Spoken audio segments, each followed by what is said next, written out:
makapangyarihan, kayo ay ang may likha ng lahat-lahat. Ngitin po namin ang inyong pagpapala sa aming tagapagsalita. Pagpalain niyo po siya, ang kanyang pangunguna at ang buong kapatiran. Pinangahawakan na po namin ang lahat ng ito sa pangalan ng Panginoong Hesus. John 10:11. The good shepherd lays down his life for the sheep. I am the good shepherd. Salamat Panginoong Hesus at kayo ang aming pastol, mabuting pastol. Turuan niyo po kaming lalo pang maunawa ang kahulugan ng napakamakahulugang pangungusap na ito, na kayo ang aming mabuting pastol. Buksan niyo po ang aming isip, ang aming puso, at buong kaluwagang loob naming matanggap ang inyong pag-akay, pagtutuwid, pagtuturo. Be our speaker, Father. We seek your voice. In the name of Jesus, your Son, our good shepherd.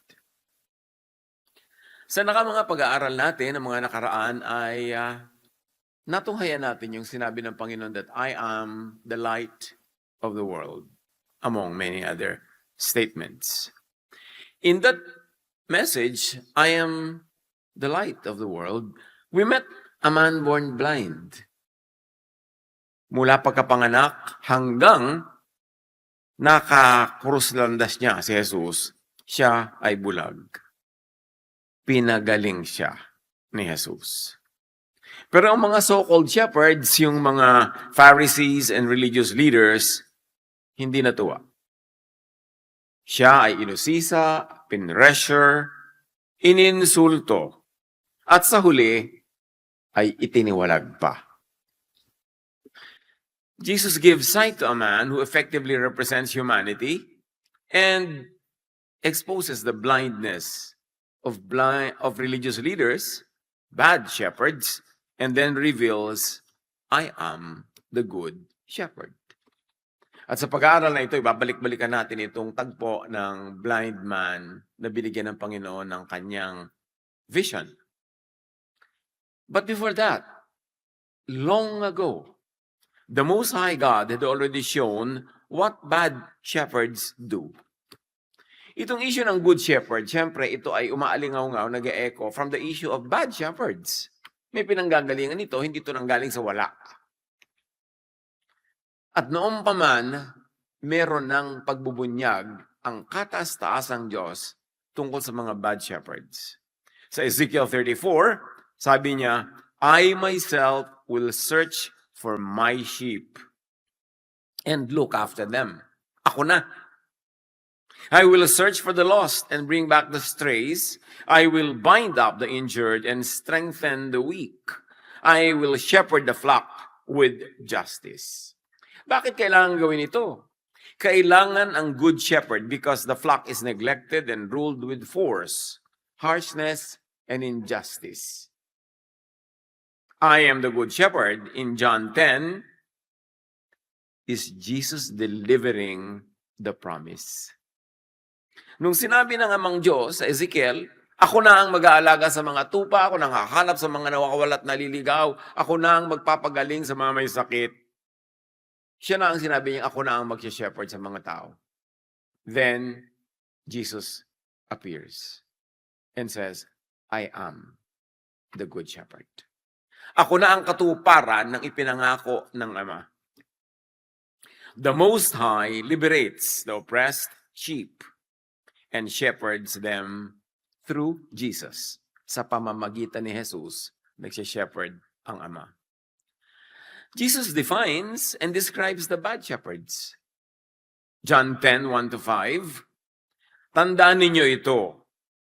Ang mapasok sa bakuran, sometimes called sa mga ibang versions na kulungan, ng mga tupa nang hindi sa pinto nagdaraan, meaning kundi sa maling paraan, ay magnanakaw at tulisan. Yan ang mga bad shepherd. Ngunit ang nagdaraan sa pintuan, meaning tamang process and method, ay siyang tunay na pastol ng mga tupa. Pinapakinggan ng mga tupa ang kanyang tinig. Siya'y nangunguna sa kanila sapagkat kilala nila ang kanyang tinig. Ang ganda ng idinedescribe dito ng Panginoon na relasyon ng Good Shepherd at ng mga tupang mulat at bukas ang tainga para makarinig. Pag nagsasalita yung tunay na mabuting pastol, nauulinigan yon ng mga tupang matamang nakikinig. Nakikita nila ang pagkakaiba ng tinig na ito sa mga tinig ng mga nagkukontra yung mga pastol, ng mga masasamang shepherds naman. At pag nadinig ng mga mapanuring pastol, ng mga tupa, ang tinig ng tama at totoong pastol, nakikinig sila. Hindi lang ibig sabihin that they literally hear the sound waves, sumusunod sila. Ang voice ng Good Shepherd ay kabaligtaran ng force ng bad shepherds. Nakita naman natin na mga bad shepherds ay laging namumuwersa, nananakot, laging kinukulong yung mga sheep at ginagatasan lang. Pero sa Good Shepherd, hindi kailangang ikulong ang tupa para manatili. They volunteer to stay. Because they understand the good reason for staying. Hindi kailangang hilahin o itulak para sumunod. Bad shepherds do this. So always refer to Jesus as Good Shepherd to examine today's shepherding around the world. Binigyan na tayo ni Jesus ng standard. What is good shepherding? Hindi lang yun for information, but for reference. Para masuri, matimbang natin ang mga iba't ibang uri ng shepherding happening around us para maklasify natin, good ba o bad? Makikinig ba ako o hindi? Psalm 23 describes the good shepherd and what he does. The shepherd leads the sheep to green pastures and quiet waters. He restores the soul and guides in right paths. The shepherd's voice does not lead into fear. Hindi nananakot. Ang inuuwian ng pagsunod sa tinig ng totoo, tama at mabuting pastol ay kapayapaan, katahimikan, kapahingahan. So doon pa lang malalaman mo na kung sumusunod ka sa Good Shepherd or not. Saan ka ba nadadala? Saan ka napupunta? Saan umuuwi ang mga usapan? The voice of Jesus is not the voice of exploitation, religious ownership, or control. It is the voice that calls the sheep into life. Kaya sabi niya, I came that they might have life and have it to the full. Ang agenda ng Good Shepherd ay yung ikabubuti, ikagiginhawa, ikaluluwag, ikatatahimik ng tupa. So kilalanin ang intent ng tinig. Bumubuhay ba o nanggagamit lang? Kasi noon pa man, hanggang ngayon, maraming ganyang masasamang pastol.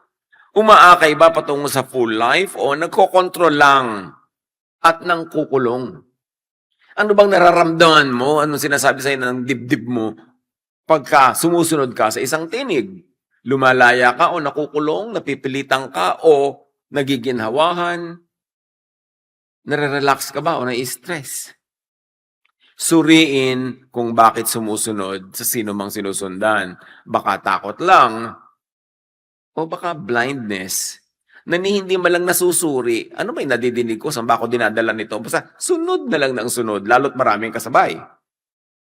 Kaya ang itinuturo ng Panginoon dito sa kanyang I am the good shepherd revelation, manuri, tiyakin yung sa akin kayo sumusunod at hindi sa iba. John 10:8, ang mga shepherds na nauna sa akin ay mga magnanakaw at mga tulisan. Thieves and robbers. Can you imagine this description? Ngunit, hindi sila pinakikinggan ng mga tupa. So Jesus alludes to Israel's and the world's long history of bad shepherding and bad shepherds.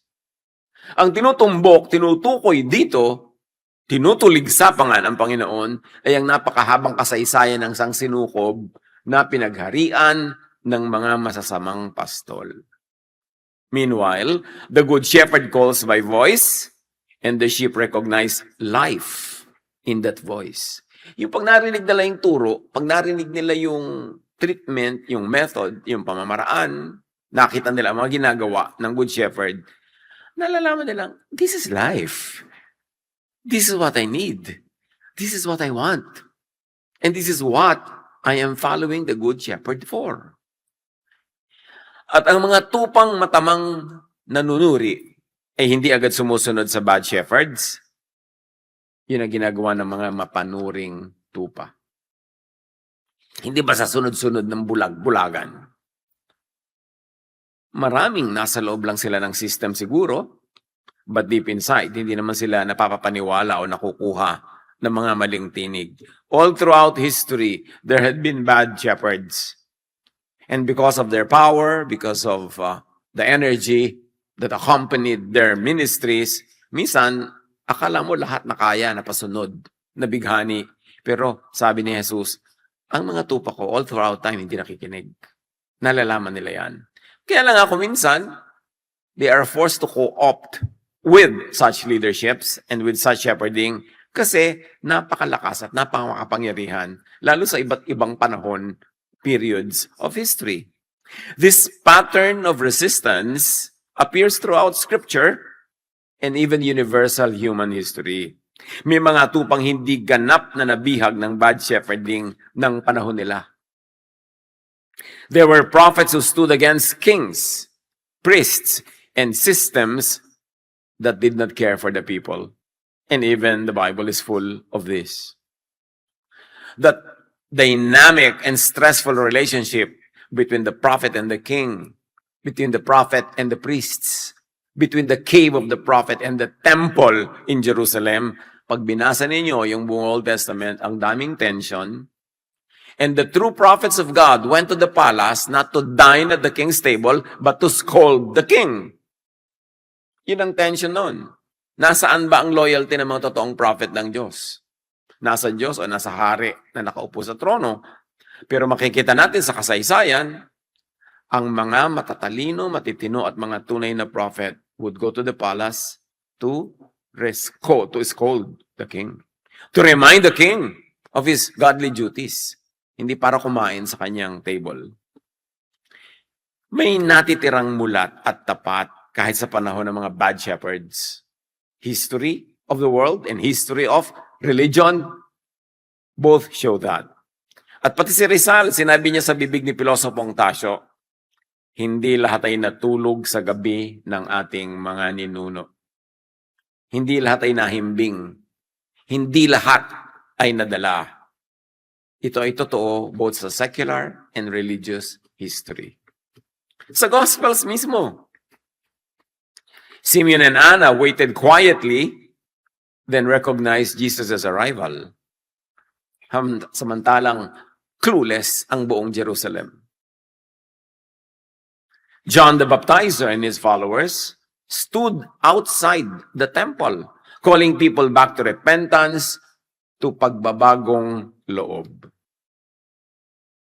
The teaching of John the Baptizer, his activities, and his flock were counterculture. Tagala ba sila? Vilified, demonized, to the point that John would eventually be beheaded. Tagala ba sila? Hindi tagaloob. Sa mga madidilim na panig at bahagi ng kasaysayan, ang tunay na mga makadiyos na tao ay nasa labas, wala sa loob. Lalo't kung kadiliman ang nagahari sa loob. John the Baptizer was subject to suspicion, judgment, labeling, envy, and jealousy. But he was the one who was called by God to clear the path of the Lord. The widow of Zarephath and Naaman the Syrian were outsiders. They're not Israelites, but they received mercy, while many insiders received nothing. When Jesus pointed this out, sa Luke chapter 4, the Jews tried to kill him. First, public sermon ni Jesus, sinabi niya sa mga Israelites, huwag niyong isipin na paborito kayo ng Diyos. Guni-gunin niyo yan. Gunitain niyo yung balo sa Zarephath. Ang daming balo sa Israel, pero siya ang pinagpala nung panahon ng taggutom.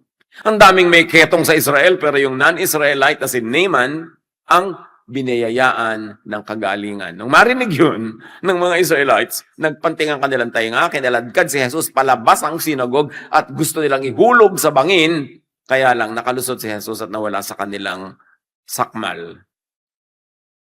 Scripture keeps showing this. God's sheep are not limited to the visible sheep pen. Not limited to those inside the temple system. Maraming panahon sa kasaysayan, ang tunay na mga sumusunod sa Diyos ay nasa labas. Also, not everyone inside the pen or the temple had truly heard the shepherd's voice. Habang yung mga nakakarinig ng tunay na tinig ng pastol ay lumalabas, yun naman mga maraming nanatili sa loob, hindi naman talaga tunay na tinig ng pastol ang kanila narinig. Yan ang tinutawag ni Jesus na the blind leading the blind. May mga mulat. Some kept waiting, searching, resisting, and hoping. At sa iba't ibang paraan, sila ay tumanggi sa maling tinig. Sila ay lumabas sa system. Sila ay umagwat, nag-distance, up to a point na sumasalungat or nagsasubvert ng mga makapangyarihang tinig na hindi tinig ng Diyos. When the faithful sheep hear Jesus' voice, sabi ni Jesus, they recognize it. At sila ay tumatalima. Bakit natin binabalikan ang katuroang ito ni Jesus? Because it has universal application. Dahil yung mga masasamang pastol na tinutuligsan niya noon, ay mga buhay na buhay pa rin hanggang ngayon. Marami. At ganun pa rin ang mensahe ni Jesus. Ang tunay na mga nakikinig at nagmamatyag at nag-aantay ng tinig ko, makikilala nila yung tinig ko pag nadinig nila. At tatanggihan nila na sumunod sa mga maling tinig. Kaya sabi ni Pedro sa Sanhedrin, nung nililiti sa mga tagasunod ni Jesus, yung Sanhedrin, siyempre ang official religion, sila ang may makapangyarihan, sila ang legal, pero sabi ni Jesus, ni Pedro, we must obey God rather than men. We will obey Jesus, not you. Sabihin mo yun sa oras na napakamakapangyarihan yung system na yun. Talagang ang pagpapalakas ng loob ay mapagmumula lamang sa Espiritu ng Diyos. Even the Sanhedrin, the ruling group of the Israelites, could not make the disciples unknow what they already knew, the voice of Jesus, the voice of truth. The Pharisees could reject the healed man, yung bulag na pinagaling, but they could not make him unsee what Jesus had done. Ang matang nabuksan na ay di na muli pang maisasara.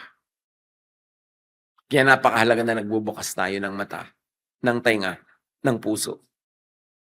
Kaya sabi nung lalaki, matapos siyang debatihin at pagalitan at lait-laitin ng mga shepherds of Israel, sabi niya, ewan ko kung ano sila sabi niyo, kung ano mga pinagtututuro niyo, baka sa ang alam ko lang, I was blind, but now I see. What theology can assail that? Ano mga katuroan at pangangatwiran nyo ang makakapagpalit ng katotohanan na bulag ako, nakakakita na ako ngayon. At sa habang panahon na sumusunod ako sa inyo, ay hindi naman ako nakakita. At pagkatapos ngayon nakakita ako, mamasamain nyo, ititiwalag nyo ako, at tatawagin nyo pa si Jesus na devil. They pushed the healed man out of the synagogue, but they could not pull him away from the voice that gave him sight. Huwag hayaang burahin ng paninira ng bad shepherds ang mapagpalayang gawa ng good shepherd. Timbangin ang nadidinig. Pairalin ang katwiran. Huwag laging sumuko dahil lang ang kaharap ay malakas ang tinig o makapangyarihan. History is replete with examples of people who stood up to follow the voice of the Good Shepherd. Not all sheep outside the official pen are rebels or colorum occulto. Some are just wounded, confused, pushed out, or just never truly shepherded well. Or natauhan, namulat, naliwanagan. John 10:7-10. Patuloy ni Jesus, "Ako ang pintuan, I am the gate. Ang sino mang pumapasok sa pamamagitan ko ay maliligtas." And may I add, from bad shepherds, from bad shepherding. Saan maliligtas ang papasok sa pintuan ni Jesus? Papasok siya at lalabas. Ang ibig sabihin, pag kay Jesus pumasok, mayroong freedom of movement. Sabi niya, I am the gate.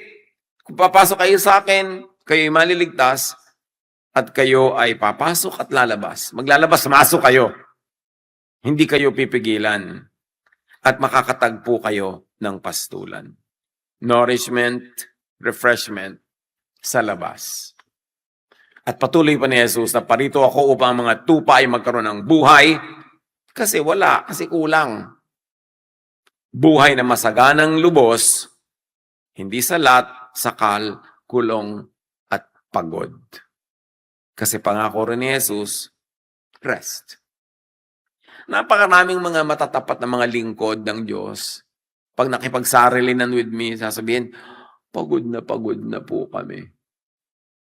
Saan kayo pagod, pamangkin? Sa mga kabanalan? Sa mga gawaing relihiyon? Anong kinakapagod nyo? Opo, hindi lang namin maamin kasi magmumukha kaming masama. Pero talaga po pagod na kami. Tuyong-tuyo na kami na para kaming desert.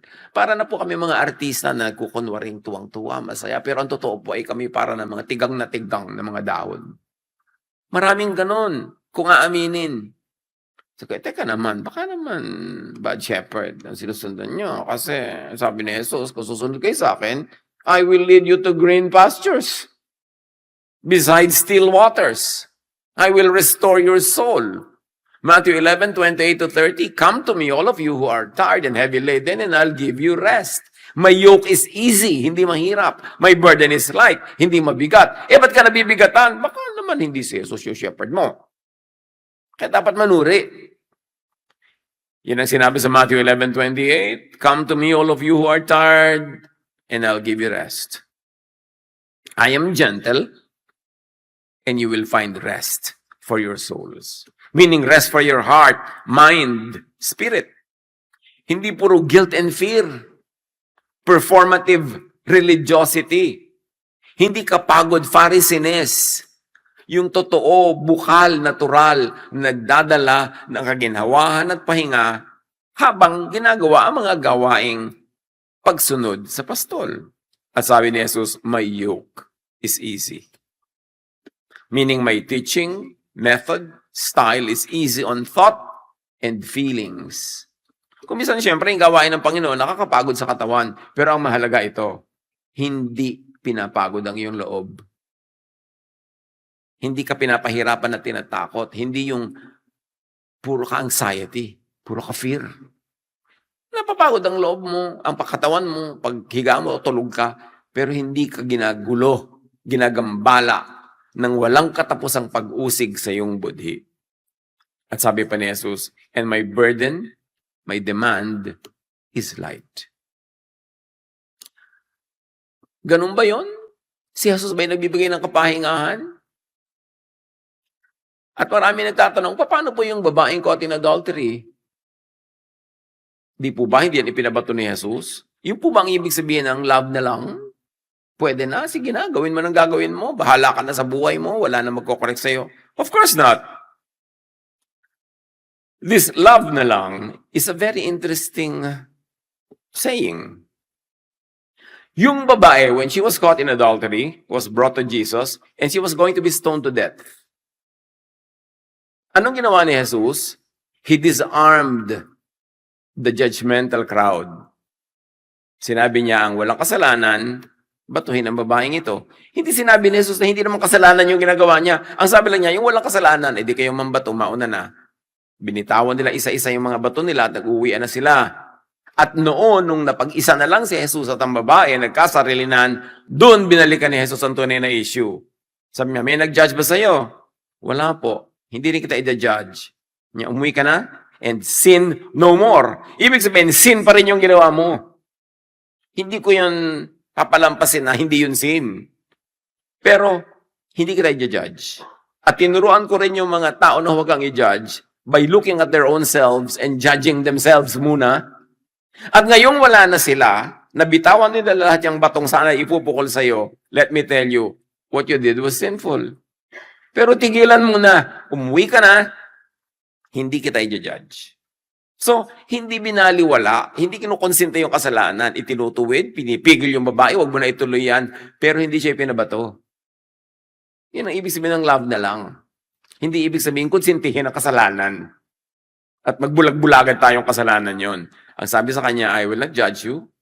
Sin no more. Umuwi ka na. Restore your life. So, ang babaeng ito was made to face her sin, but also to receive peace from Jesus, being assured that she was not being judged because it is a God in heaven who judges. Even Jesus was sent not to condemn the world, but to save the world. Ngayon, balik tayo sa mga kapaguran. Pag laging pagod sa pagsunod ang puso at isip, baka ungood shepherd ang sinusundan, manuri. Jesus the gate is access into care and protection, but also exit to pasture, way in and out toward life. The Jesus gate is not a prison door. Hindi tulad ng ginagawa ng mga ibang shepherd, pag sumali ka sa kanila, wala ka ng kawala, nakulong ka na, hindi ka na pwedeng lumabas, huwag kang makikinig sa iba, huwag kang mag-aaral sa iba, huwag kang makikipag-fellowship sa iba. Dito ka lang, the gate of Jesus is not a prison door. True care protects without strangling, gives space for life and growth. False shepherding drains life and calls it protection.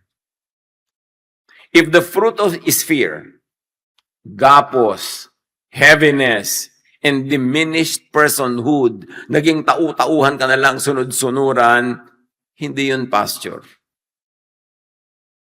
If the gate does not lead to protection with freedom of movement, it is not the gate of Jesus.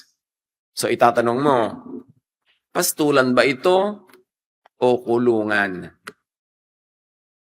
So ano itatanong, pastulan ba o kulungan? Baka naman nakakulong ka lang. Hindi ganun si Jesus. John 10:11-13, ako ang mabuting pastol. Iniaalay ng mabuting pastol ang kanyang buhay para sa mga tupa. Ang upahan ay tumatakas kapag may dumarating na asong gubat. Palibhasa ay upahan lamang at walang malasakit sa mga tupa. The false shepherd uses the sheep. The good shepherd gives himself for the sheep. Yung napasok ka sa kulungan doon, yung pala gagatasan ka lang, at kung lumaon pa, ikaw ay makakatay. Danger reveals the shepherd. When the wolf comes, he runs. Ngayon, syempre talinghaga yan. Bagamat may totoong wolves, may totoong shepherd, pero matalinghaga ang turo ni Jesus. The wolf here is not only outside danger, as in the case of the healed man, the wolf may also appear as bad shepherd pressure. So yung wolf, personification of pressure from bad shepherds. Religious intimidation, public shaming, and expulsion for standing with Jesus, tulad ng nangyari do sa lalaking binigyan ng kanyang paningin.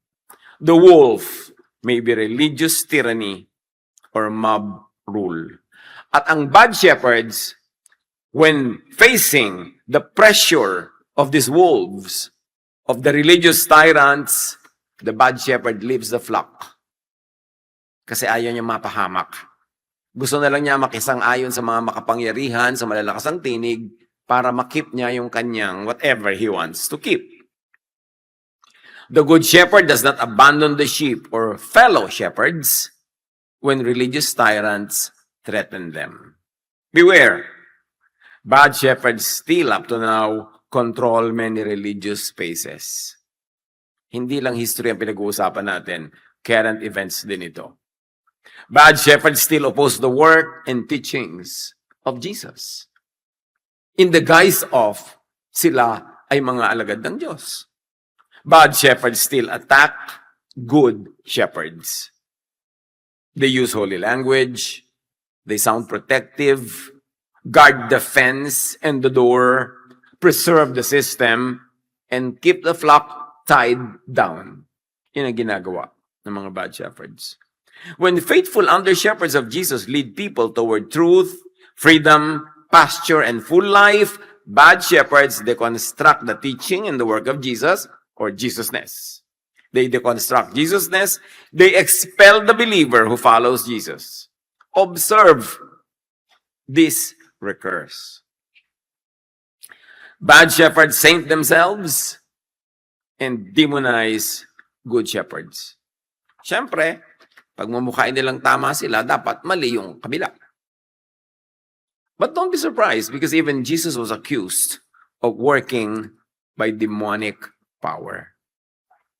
Napakaraming okasyon that Jesus was accused of working by the power of demons. False shepherds keep the flock fenced, useful, fearful, blind, and dependent. Hindi ka pwede mag-aral on your own, i-spoon feed ka dapat, para yung interpretasyon, ang leader, yun lang ang interpretasyon mo, yung ituro lang sa'yo ang alam mo, hindi ka pwedeng mag-aral sa sarili mo lang o makiaral sa iba. Makahalata. Hindi ganon si Jesus. Faithful under-shepherds keep leading the flock toward the full life of the good shepherd. False shepherds protect the system. True under-shepherds protect the sheep. So ano pinoprotect? Yung system, yung corporate image, o yung nilalang, yung tao, yung individual? Pagka nagkakaroon ka ng mga pagkukulang, sinasabihan ka bang, nakakahiya ka sa mga tagalabas? Dapat ayusin mo yung sarili mo para magandang image natin sa labas. Ganun ba yun? O ayusin natin ang sarili mo para guminhawa ka? Pam-PR ka lang ba? Itatakwil ka oras na bad PR na ang dinadala mo sa group? Di-distance na sa'yo para mag-isa kang magdala ng bigat ng judgment ng mga tao? John 10:14-16, ako ang mabuting pastol. Kilala ko ang aking mga tupa at ako na may kilala nila. Mayroon akong iba pang mga tupa na wala pa sa bakurang ito. Magkakaroon ng isang kawan na may isang pastol. Not every lost sheep wandered by choice. Some were scattered by harshness, wounded by the so-called protectors, pushed outside, and then blamed for being outside. The healed man was cast out for believing in Jesus. Jesus found him again. The good shepherd knows, seeks, and gathers. The lost sheep may be wounded, expelled, misnamed, or abandoned. Yung pala, yung kaisa-isang pinuntahan ni Jesus at nawawala, sinipa lang nung iba kaya nawala doon. Of course, it's one way to look at it. There's an old traditional way to look at it. Makasalanan siya, naligaw siya, nawala siya, so hinanap. Pero meron pa rin posibilidad na basahin niya na sinipa pala siya, hinanap tuloy. Dahil yung mga naiwan, sila yung mga judgmental. John 10:16, I have other sheep that are not of this sheep pen. I must bring them also. Hindi lang nasa loob ng Religion Incorporated ang flock. May sheep na nasa ibang lugar, outside the bakod. Sabi mismo yan ni Jesus. Ang flock ay yung mga tao, ang sangkatauhan, hindi yung bakod o bakuran. Hindi exclusive space and group. False shepherds confuse the pen for the whole flock. They confuse the kulungan ng sheepfold for the sheep. So akala nila yung kulungan, yung bakod, yung boundary, yun na ang lahat-lahat. Nalilimutan nilang tingnan yung mga nasa loob at nasa labas. Iniisip nila na ang kanilang kulungan na ang lahat-lahat, na ang nasa labas nito ay hindi na kasali. Kaya sabi ni Jesus, I have other sheep that are not in this ship pen. Huwag yung isiping kayo lang. Iniisip kasi nila na ang kanilang mga alaga, also known as bihag, ang totality ng flock. Na yun lang member nila, yung nandun lang, yung sakop lang nila, yun lang ang mga anak ng Diyos. Iniisip na lang sila lang ang legitimate sheep. So they control and guard boundaries. They monopolize privilege, keep others out, and deny everyone else life. Sa kanila, kami lang, hindi kayo kasali. May psychology dito. This psychology is in-group bias. Tinatawag na in-group bias. In religious form. Kasi pwede ito in many forms. Anong ibig sabihin nun? Outsiders must be diminished so insiders can feel chosen. Hindi ba nakakabigat sa dibdib na maririnig mo sa isang grupong, tayo lang ang ligtas, lahat sila sa labas, pupunta sa imperno. Hallelujah! Tuwan-tuwa naman yung mga tao, sila lang. Hindi sila sumunod sa atin. Sila ay paparusahan forever. Tayo makakatanggap ng mga premyo. Tuwang-tuwa naman ng mga tao. This psychology appeals to insecure people who need belonging to feel like superiority. Kailangan ng mga taong insecure, these types of people, yung feeling na angat tayo, sila hindi. Tayo lang ang in, sila ay out. Hindi sila pwedeng masayang lahat tayo in. Kailangan kami lang. Merong out. Hindi tamang kailangan, ako lang yung natuto tayong lahat. No, dapat ako yung first honor. At kayo, mga bulok tutorian. That will make me feel good. Hindi sapat na maganda ang damit ko, kailangan damit nyo pangit. Ako lang yung maganda, kayo hindi. May psychology yun. Malalim ang pinanggagalingan. And this type of mentality attracts certain types of people. At yung mga sheep that hear the voice of Jesus, kahit kasama sila ng mga ganong grupo, sa loob-loob nila, hindi sila kampante, hindi sila tahimik. Parang ano ba ito? Parang ayoko yata dito. Bakit ganito kami? Kasi yun ang nakakarinig ng tunay na voice. And then they subvert it. At kung hindi man mangyari yun, ay lumalayo na lang sila because the voice does not speak for them. False shepherds scatter and exclude. Jesus crosses boundaries to include, to give life, not judgment. John 3:16 is very popular among people, but they forget 17. For God so loved the world that He gave His one and only Son, and that whoever believes in Him should not perish, but have eternal life. Then enters verse 17, for God did not send His Son into the world to condemn nor to judge the world, but to save the world through Him. He did not come to condemn. Kaya hindi niya tinolerate yung mga taong i-condemn yung babae. Not because yung ginawa ng babae hindi sin, kundi ang mas malaking sin ay to condemn a fellow sinner. Sinner ka rin. Yun ang itinuwid ni Jesus. Remember, hindi limited sa visible sheep pen. And in the context of Jesus' time, sa temple, ang buong saklaw ng flock.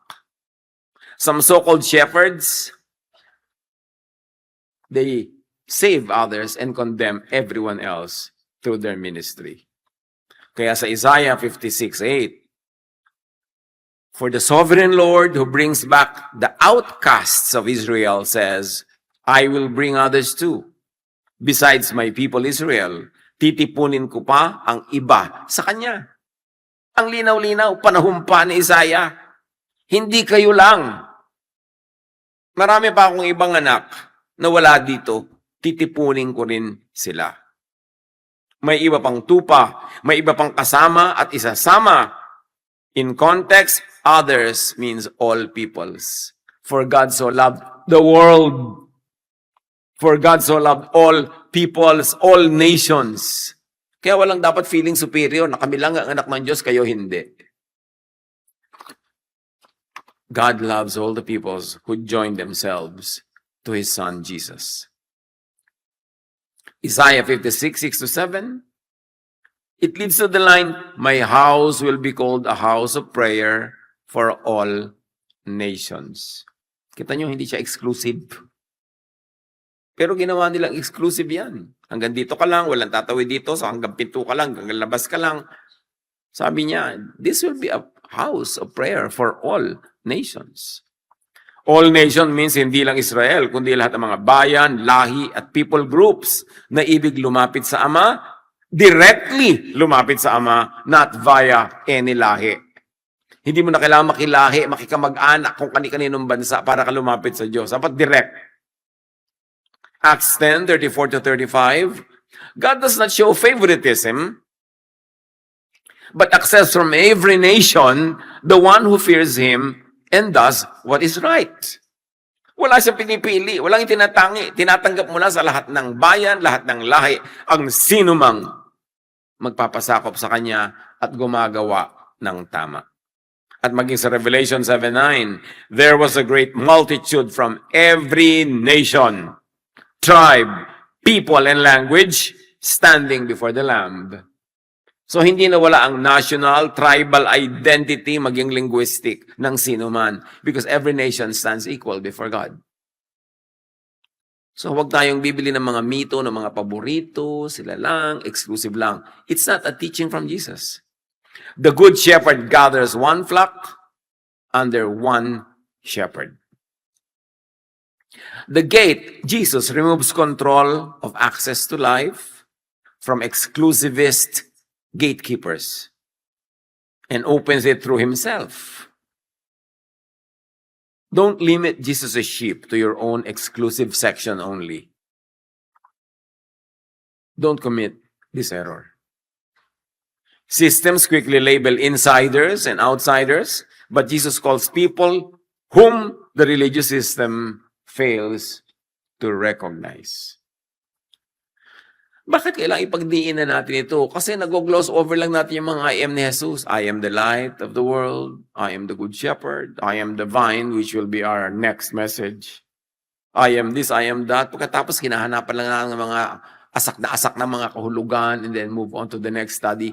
Pero ang lalalim ng mga katuruan ito, dapat hukayin ang lalim, arukin. John 10, 19-21, Jesus' words divided the hearers. Some called Him demon-possessed.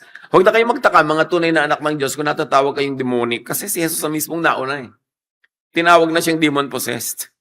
Others remembered the opened eyes and asked whether a demon could open blind eyes. So yung mga nabuksan na ang makakakilala sa true shepherd. Under-shepherds of Jesus could also be labeled. Sabi niya sa John 15:8, if the world hates you, keep in mind that it hated me first. Huwag kayong magtaka kung magalit sila sa inyo. Nauna na sila sa akin na namuhi. When blind shepherds can't erase the good fruit, they attack the source. John 10:27-30, nakikinig sa akin ang aking mga tupa, nakikilala ko sila, at sumusunod sila sa akin. Bibigyan ko sila ng buhay na walang hanggan. Hindi sila maaagaw sa akin ni numan. Ibig sabihin, kung nasa akin ka, nasa bakuran kita, walang makakapagpatalsik sa'yo. Walang makakapagpalaya sa'yo. Bibigyan kita ng buhay na walang hanggan, walang makakaagaw sa'yo.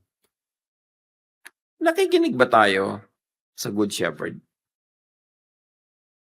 Malalaman mo kung bumubukas ang iyong mata at unti-unti mo nang nakikita ang lalim ng kahulugan ni Jesus sa buhay natin. Napakahalaga.